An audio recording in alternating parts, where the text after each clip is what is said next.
Alright, we're recording.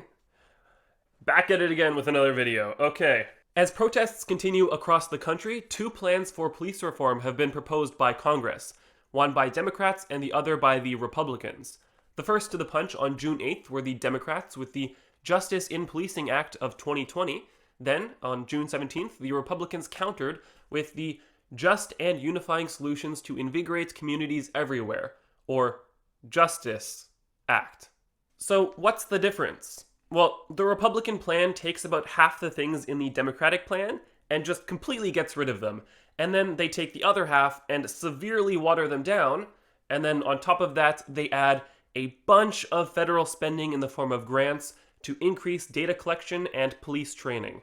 So, far from defunding the police. Would you like to know more?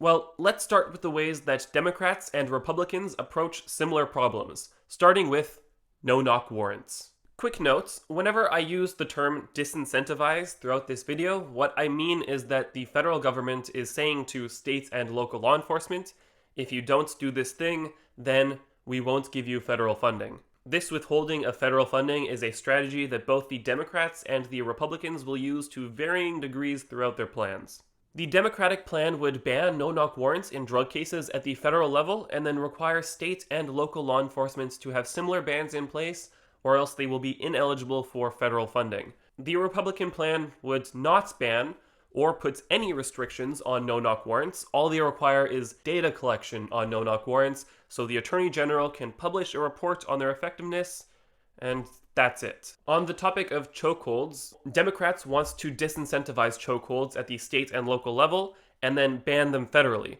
Then they go a step further by making chokeholds a civil rights violation. Republicans want to disincentivize chokeholds at the state and local level, except in cases where lethal force is authorized.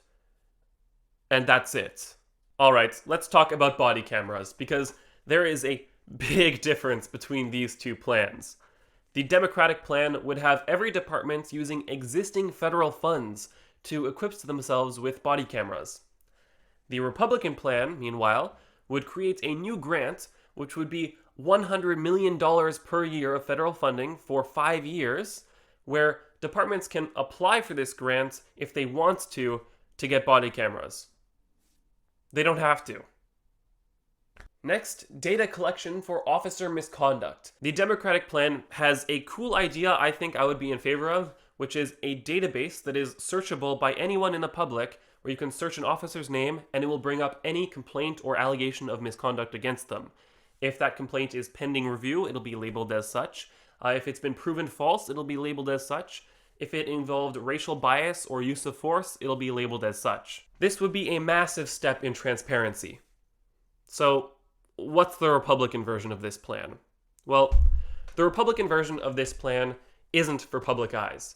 In fact, it's only really meant to address the problem of problematic officers moving from one jurisdiction to another with little to no accountability. So this database is for the eyes of the people making those hiring decisions. And this database doesn't include every complaint or allegation of misconduct against an officer. It only includes allegations that have been substantiated and then followed up with some form of disciplinary action by the law enforcement agency they're a part of, or criminal charges. So, much less useful. The question of community representation is an interesting one, because the Democratic plan has it so that if a community has a poor relationship with law enforcement, then that law enforcement agency would be required to hire individuals from within that community. The Republican plan is very similar and very different. Instead of having to hire from within that community, they would only have to hire people whose ethnic or racial demographic matched that of the people in that community. So I find this very strange, because if anyone else was pushing this forward, then the Republicans would likely accuse them of engaging in identity politics. There are a few things that the Democratic plan does that the Republican plan just doesn't. For example, ending qualified immunity, or limiting the transfer of military-grade equipment to state or local law enforcement. To take a step back and see the larger picture, the Democratic plan is mostly about holding law enforcement accountable for their actions, with very limited concessions to the idea of changing the nature of law enforcement. Meanwhile, the Republican plan is mostly about throwing money at police departments to make them better. Like, there are a lot of new grants they propose that I haven't even mentioned here. I know which one I prefer, but if you'd like to come to your own conclusions, in the description down below I have the full texts of both proposals linked, as well as their associated summaries. Thank you all for watching. If you liked this video, please share it around, like, subscribe. It really helps me out. Okay, thanks. Bye.